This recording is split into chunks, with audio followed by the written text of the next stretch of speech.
I've covered Rudy Giuliani for a very long time, when he was the Associate Attorney General in the Justice Department, when he was the U.S. Attorney in Manhattan, during his first run for mayor of New York, and again during his 2008 presidential campaign. This is a guy who is very media savvy, who has dealt with thousands of reporters' questions.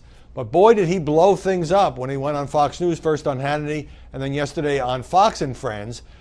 Some of it deliberate, maybe some not intended. I can't say. I think it was his best performance, shall we say, although he was in a difficult position, a late addition to the president's legal team, trying to clean up a mess that was not of his making. So as the whole world knows by now, the former mayor, talking to Sean Hannity, talked about that infamous $130,000 hush money payment from Michael Cohen, the president's personal lawyer, to Stormy Daniels. And you'll recall the president was on Air Force One saying he didn't know about the payment. Michael Cohen has told me and other journalists in interviews that he was not reimbursed for the payment. But here comes Rudy to tell a rather surprised Hannity that, in fact, the president personally, out of his own pocket, reimbursed Michael Cohen for that payment, among others, as part of a $35,000 a month retainer.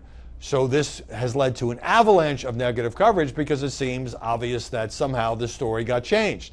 Now, there's a reason that Giuliani handled it this way, and that is he made the point of saying no campaign money was involved, therefore there were no campaign finance violations, because apparently that's what the White House is worried about. And that's exactly the same line that Michael Cohen gave me. He said he wasn't trying to influence the campaign, despite the fact that the money was paid, a few weeks before the 2016 election. He was helping out his friend and client to spare him embarrassment from what he considered to be a false allegation from Stormy Daniels. So this could get them off the hook on the FEC problem, but not necessarily on the credibility problem. And then as he talked, Giuliani, made some unforced errors, I think.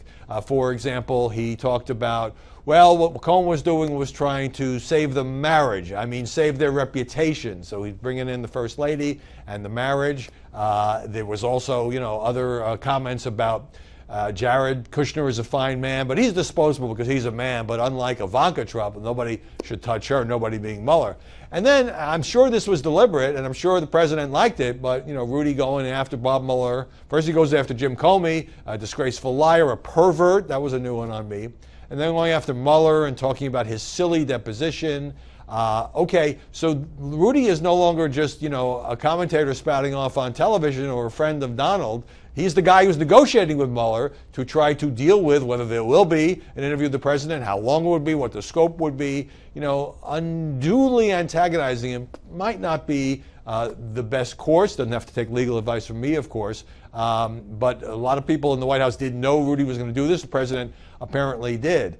This changes the nature of this whole thing. And by the way, all the people who write to me and tweet at me and say, Stormy Daniels, nobody cares, more than a decade ago, I agree. Most Americans don't care what Donald Trump did or didn't do with the porn star. What I've said all along is that money and the unexplained mysterious circumstances around that $130,000, that was going to lead to potential legal trouble down the line. That's what's now happened.